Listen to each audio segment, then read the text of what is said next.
The tray hit the floor before anyone in the room fully processed that it was going to. 1 second, Tonia Bassi was moving through the sitting room the way she always moved, precise, controlled. The next second, Sharon's hand had connected with the edge of the tray, and everything on it was on the floor between them.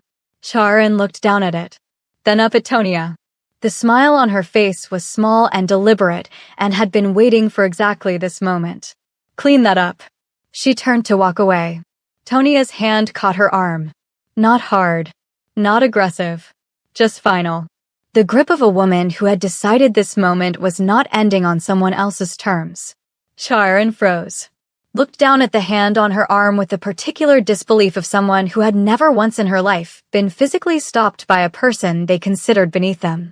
The disbelief of someone who had miscalculated. Tonia turned her back around slowly. She looked at her. The way you look at something you are deciding how seriously to take and have already decided. You deliberately knocked that tray to the floor, Tonia said. Quietly. Quiet. Final. In front of everyone. And you smiled about it. How dare you put your hands? I'm still talking. The room went completely still. Woo Jung-suk sat with her teacup suspended halfway to her mouth. The visiting associate had stopped reaching for his napkin. The air in the room had changed register entirely, the way air changes when something is happening that cannot be undone. You stood there, Tonia continued, waiting for me to shrink. Her voice didn't rise. Not even slightly. Not by a fraction. I don't shrink. She released Sharon's arm. Looked around the room. Every face. Every eye. Let the silence do what silence does when a woman who means every word she has just said refuses to fill it with anything softer. Then she looked back at Sharon one final time. Clean it up yourself. And she walked. At the door, Seo-jun. Standing there. Arms loose at his sides. She hadn't known he was there. He had been there long enough. Their eyes met for 1 second as she passed. He said nothing, but the corner of his mouth moved. Small. Involuntary. She walked through. He watched the door after she was gone. The smile stayed longer than he intended. Before we go any further, she didn't shrink. Not for a single second. But here is what nobody in that room knew yet, including her. The man standing at that door had been watching her for 2 years. And what he just saw confirmed everything he already felt. Stay with me until the end. This one is going to be worth it. Hit like and subscribe if you love stories where the right woman always wins. Seo-jun had been 20 minutes from the estate when his phone rang. He took the call through the car speaker, a figure, a decision, 2 sentences done. By the time he pulled through the gates, the matter was already handled, and he was already thinking about something else. A member of his household staff was waiting at the entrance with a document that needed his attention. He took it walking, read it in 4 steps, handed it back with 1 quiet instruction, and kept moving toward the house. He was in the kitchen doorway, jacket still on, the day still on him, when he heard his grandmother's voice from the sitting room. He stopped. He listened. And then he stayed exactly where he was. Tonia Bassi had come to the Wu estate 2 years ago, and she had not stumbled into it. Seo-jun had found her at a private dinner she catered for a business associate on an evening he had almost not attended, in a kitchen he had no particular reason to walk into at the end of the night. He had eaten in silence through the entire meal. He barely spoke. He was focused on the food. When the last course was cleared, he had found her in the kitchen breaking down her station. She was working with the focused efficiency of someone who treated the end of a job with the same care as the beginning. She cleaned with the same precision she cooked. Seo-jun had stood in the doorway and asked if she took private contracts. Tonia had looked at him the way she looked at everything. Measuring. Unhurried. Like she was deciding whether he was worth the answer. Depends on the client, she said. What does it depend on? Whether they respect the work. He thought about that answer for days. Bassi Private Dining had 6 staff, a waiting list that moved slowly because she was selective about who got on it, and a reputation that arrived in rooms before she did. She came to the Wu estate 3 days a week. She cooked. She left. That was the arrangement. Clean. Professional. Defined. What started as a contract had become something else. Late nights. Conversations that went too far. A line neither of them crossed, but both of them saw. Until that waiting was interrupted. They both knew it. They were simply waiting for something to make the next step feel like the right moment. What neither of them had anticipated was that something would arrive from Korea with 2 suitcases and a plan. Woo Jung-suk had arrived the afternoon before all of this. Seo-jun had mentioned it to Tonya the morning before, not as a warning, just information. His grandmother was coming. 2 weeks. He said it the way he said most things. Directly, without excess. Tonya had asked if there was anything she didn't eat. He had looked at her for a moment before answering. The particular look of a man choosing his words carefully, not because he was uncertain, but because he wanted to be precise. She doesn't eat anything she doesn't recognize, he said. Tonya understood immediately that it had nothing to do with food. Jung-suk came through the front door with Yoon Charan beside her and 2 assistants behind her carrying luggage, and she moved through the house with the complete authority of a woman who had sacrificed enough for this family to consider every room of it partly hers. She greeted her grandson with genuine warmth, cupped his face in both hands, said something in Korean that made him respond with the particular tenderness reserved for people you love and find complicated in equal measure. Then she looked around the house slowly, the assessing eye of someone taking inventory of something they feel responsible for. Charan stood slightly behind her.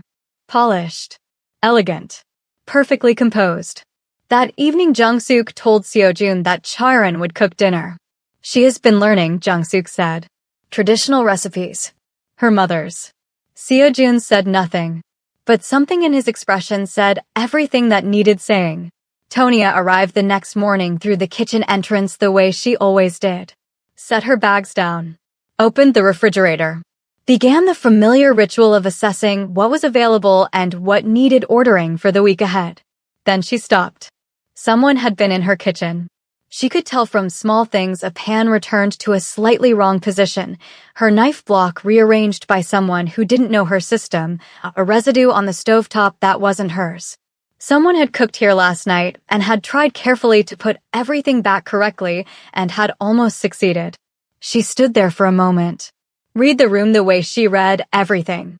Then she set her bag down and got to work. She cooked lunch.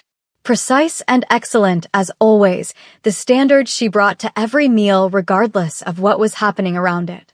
She brought it through to the dining room where Jung-suk sat with Charan and Seo-jun. "This looks wonderful," Charan said warmly. "What is it?" Tonya told her. "Interesting." Jung-suk didn't look at Tonya when she said it. She looked at Seo-jun. "Charan made something similar last night. Her mother's recipe." A small pause. "Homemade always carries more heart. Don't you think so?" Tonya set down the last dish. "Enjoy your lunch," she said pleasantly. She went back to her kitchen. Later Seo-jun came through in the late afternoon. He leaned against the counter the way he had been doing for months. She kept working. For a moment nothing between them was any different from what it had always been, and both of them felt that, the particular comfort of a rhythm that had been built over time. "She's going to make this difficult," he said. "She already has," Tonya said. Not unkindly. Just accurately. "I'll handle it." "Handle it soon," she said. "I have other clients." He looked at her. She didn't look back. But the corner of her mouth moved. Just slightly.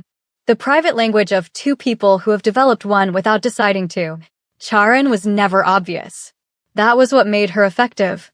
She appeared in the kitchen asking questions about technique, innocent on the surface, designed underneath to position Tonya as an employee and herself as a student of something more refined. She sat at the counter making warm conversation that felt like friendliness and functioned like an assessment. "You must really love cooking," Charan said one afternoon. "To do it as a job. Every day. For other people." "I do," Tonya said. "I cook because it feels like love," Charan said. "Not obligation. My grandmother says you can always taste the difference." "You can taste the difference between good technique and poor technique," Tonya said pleasantly. "Everything else is poetry." Charan smiled. Her eyes didn't. At dinner that evening, Jung-suk watched her grandson. Specifically, she watched where his eyes went when Tonya moved between the kitchen and the dining room. She watched it once. Twice. A third time. She had seen enough. The next morning, she asked Seo-jun to sit with her privately over tea. Charon is a good woman, she began. Halmoni, let me finish. She set her cup down with the quiet precision of a woman who expected to be heard when she spoke. She is from a good family. She understands our world. She would bring something to this house that belongs here. The silence between them stretched. I hear you, Seojun said finally. He stood, kissed her forehead, left the room without another word. Jung-suk sat alone with her tea and understood for the first time that her grandson had already made a decision she had not been consulted on. The particular stillness of a woman recalibrating. She changed her approach. Now came the day of the visiting associate. The sitting room was prepared. Tea was ready. Everything in its right place. Tonia came through with the tray the way she always came through, moving efficiently through a space she knew completely at home in what she did. Jung-suk turned to the associate mid-conversation and gestured toward her. And this is the help. Tonia stopped walking. She turned slowly, looked at Jung-suk, then at the associate, then back at Jung-suk. She gave each of them the full measure of her attention, unhurried, deliberate. I'm sorry. Completely calm. Could you say that again? The room shifted. Jung-suk held her gaze. Said nothing. They both understood what had been said and what was not going to be unsaid. Charon stepped forward from the settee. That warm practiced smile, the one that had been calibrated for exactly this kind of moment. She just means you work here. A small pleasant laugh. You're here to serve. Isn't that right? Tonia looked at her. I run my own business, Tonia said quietly. I choose my clients. I came to this house because I chose to. She looked at Jung-suk directly. Not because I am anyone's help. Jung-suk held her gaze for a moment, then turned back to the associate and continued her conversation as though nothing significant had occurred. That was when Charon's hand moved. She reached out and tipped the tray. Everything hit the floor. She looked down at it, then back up at Tonia with the particular smile of someone who has just done something they planned to do and found it satisfying. Clean that up. She turned to walk away. Tonia's hand caught her arm. The rest happened the way it happened, the words, the silence, the room holding its breath, Charon's chin lifting with how dare you and Tonia's voice not rising once, not by a fraction. Delivering everything she needed to deliver with the particular composure of a woman who has never needed volume to be heard. Clean it up yourself. And she walked to the door where Seojun was standing and their eyes met for 1 second and he said nothing and the corner of his mouth moved and she was gone and the smile stayed on his face longer than he intended. Jung-suk came to the kitchen 3 days later. Sat down at the table, her first time in Tonia's space, and delivered her assessment with the directness of a woman who had decided honesty would serve her strategy better than subtlety had. You're very good at what you do, she said. Thank you, Tonia said. My grandson values excellence. That is why you have been here 2 years. A pause. But this house needs more than excellence in a kitchen. Tonia stopped what she was doing, turned to face her fully.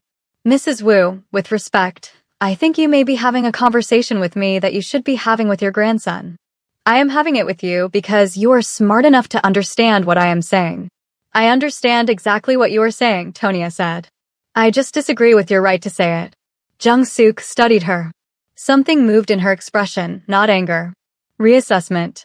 The recalibration of a woman who had underestimated what she was dealing with. She stood. Think about what I have said. I think about everything, Tonia said. It's how I run my business. Jung-suk left. For the first time since she had arrived, she was not entirely certain she was winning. The second humiliation came at the family dinner 3 days later.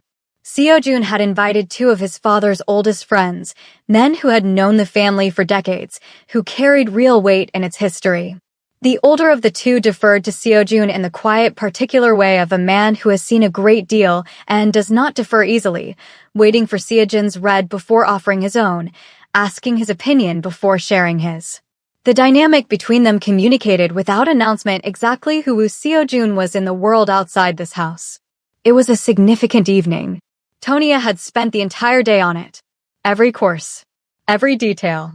The kind of preparation that doesn't show because it has been done so well it simply looks like excellence arrived naturally. She brought the first course herself. One of the older men looked up with genuine appreciation. This is extraordinary. Who prepared this? Before Tonya could respond, Jung-suk said smoothly, Chaerin helped with the preparation this evening. She has such a gift. The table turned warmly toward Chaerin. I only helped a little, Chaerin said modestly. She is too humble, Jung-suk said. Tonya stood at the edge of the table. She had prepared every single thing on it. Chaerin had not entered the kitchen once that entire day. She looked at Seo-jun across the table. He was already looking at her. His expression said, I see it. Every single thing that is happening right now, I see it completely. She gave him the smallest nod. Not here. Not tonight. Not in front of these men. She went back to the kitchen. Stood at her counter in the quiet of it. Breathed. Then she picked up her phone and sent a message to her assistant. Check availability for a new contract consultation next week. She was not making a decision yet, but she was preparing to have the option. Seo-jun came to the kitchen before the dessert course. Closed the door behind him. Said nothing for a moment, just looked at her with the particular look that had stopped being professional a long time ago, and they both knew it. That was wrong, he said. Yes, she said simply. I should have said something at the table. You couldn't, Tonya said. Not in front of those men. It would have made everything worse. She looked at him directly. But you need to say something now. Tonight. To her directly. I'm going to. Tonight, she said. Not a request. He held her gaze. Tonight. Seo-jun found his grandmother in the sitting room after the guests had left. Chaerin had excused herself upstairs. The house was quiet in the particular way of a house that has just emptied after a long evening. He sat across from Jung-suk the way he had sat across from her his entire life, with complete respect and complete fearlessness. Two things she had taught him simultaneously without meaning to teach either of them separately. What happened at dinner tonight cannot happen again, he said. I don't know what you. Halmoni. Quiet. Final. Tonya prepared everything on that table today. Every single dish. And you gave that credit to someone else in front of people who matter to this family. A pause. That was dishonest. And it was unkind. And it will not happen again in my house. Jung-suk was quiet for a long time. I am trying to protect you, she said. I know, Seo-jun said. I know that is what you believe you are doing. He leaned forward slightly. But I need you to hear me clearly. Tonya is not a problem I need protecting from. She matters to me. In a way I am not willing to negotiate with anyone. A long silence. Longer than the ones before it. You love her, Jung-suk said. Not a question. Just the old woman finally saying the thing she had been circling for 2 weeks, saying it plainly because she was too honest a woman to keep pretending she hadn't seen it. Seo-jun looked at his grandmother without looking away. Yes, he said. Chaerin had heard everything. She stood by the hallway, and it turned out she didn't excuse herself after all. The next morning, Chaerin came downstairs with her bags already packed. Not dramatically. Not with tears. With the particular quiet dignity of a woman who knows how to read a room and had simply read this one correctly too late to change the outcome. She found Jung-suk at breakfast. I think it's time for me to go home, she said. Something moved in Jung-suk's face. Chaerin. It's all right. And she meant it, or was close enough to mean it that the distance didn't matter. I think I always knew. She paused at the doorway. He never looked at me the way he looks at her. She left that morning. The house felt different without her. Lighter. Like something that had been held at the wrong angle for weeks had finally been set down flat. Jung-suk came to the kitchen alone that evening. Tonya was in the middle of prep, knife and board, and the particular focused quiet she brought to everything she made. She heard the door. Looked up. Saw Jung-suk standing there. Did not stop working. Jung-suk sat down at the kitchen table. She had sat there once before as a strategy. This time was different, and they both felt the difference immediately. For a while she just watched Tonya work. The efficiency of it. The care underneath the efficiency. You cook like someone who means every bite, she said finally. I do, Tonya said. A silence that was different from the ones they had shared before. Less armored. His mother cooked like that, Jung-suk said. Her voice was quieter now. The authority still present, but something underneath it that was older and more tired and more honest than anything she had brought into this house with her. Like every meal was worth the effort. Like the people sitting down to eat it were worth it too. Tonia said nothing. She kept working. But she was completely present, the way she was present to everything that mattered. He stopped eating properly after she died, Jung-suk continued. For almost a year. Food became something he got through. He went through the motions of it. She paused. The first time I saw him eat the way he used to, with presence, with actual enjoyment, was after he hired you. The kitchen was very quiet. I didn't know that, Tonia said softly. No, you wouldn't. Jung-suk looked at her hands flat on the table. I came here because I love him. Because I have spent my whole life trying to protect what is left of this family. She exhaled slowly, the long exhale of someone setting something down they have been carrying too long. I went about it badly. Tonia set down her knife. Turned to face her fully. Yes, she said. You did. No softening. No politeness placed carefully over the truth. Just the truth, offered cleanly, the way Tonia offered everything. Jung-suk looked up at her. And something in the old woman's face, something in her expression changed. You really are not afraid of me, she said. Should I be? Tonia asked. Jung-suk looked at her for a long moment. Then small, real, entirely unplanned, the kind of smile that bypasses everything a person has decided about themselves, she smiled. My grandson, she said quietly, has better taste than I gave him credit for. That evening was the first dinner since Charan had left that felt like what dinners at this house used to feel like. Before the visit. Before all that wait. Jung-suk ate with attention. Slowly. The way you eat when you are actually tasting something rather than enduring it. She set her fork down after the first course and looked toward the kitchen for a long moment. Then she looked at her grandson. Tell her, she said, that this is the best thing I have eaten since I arrived. Seo-jun looked at his grandmother. Something in his face settled, the particular settling of a man who has fought for something and can finally feel the ground under it. Then he got up. He found Tonia in the kitchen the way he always found her, in the middle of something, focused, entirely present. He leaned against the counter like he always did. My grandmother says this is the best thing she has eaten since she arrived, he said. Tonia looked up. Something moved in her expression, surprise, and underneath the surprise something warmer. She said that. Exactly that. She looked back down at what she was doing. But the corner of her mouth moved. He watched her for a moment. Then he pushed off the counter and came to stand beside her at the worktop. Closer than he usually stood, the particular closeness of two people who have stopped pretending the distance between them is anything other than what it is. She didn't move away. Tonia. She looked up at him. I don't want you here as my chef, he said quietly. She held his gaze. The direct, steady gaze that had stopped him in someone else's kitchen 2 years ago and had never quite let him go since. Then what do you want? She asked. He looked at her, unhurried, certain, the way he looked at everything he had already decided about. Everything else, he said. She was quiet for a moment. Then she reached past him for a spoon, close enough that the distance between them was almost nothing, and tasted what was on the stove. Set the spoon down. Considered. You should know, she said, that I am not easy. I know, he said. I don't compromise on the things that matter to me. I know that too. And I will never, she said, looking at him, be anyone's help. He looked at her, certain. You are, he said, the most capable person I have ever met. She held his gaze for a long moment. Then she smiled. Slow and real and entirely hers. Good answer, she said. He smiled back. And in the sitting room, Jung-suk sat with her tea and listened to the quiet coming from her grandson's kitchen. For the first time, she let it be enough. Perhaps she had found something.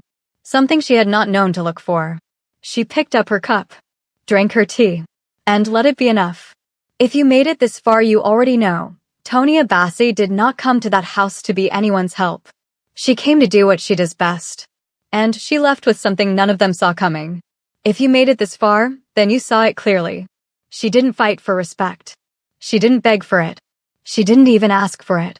She simply refused to be treated like anything less. And in the end, The entire house adjusted to her. But tell me the truth.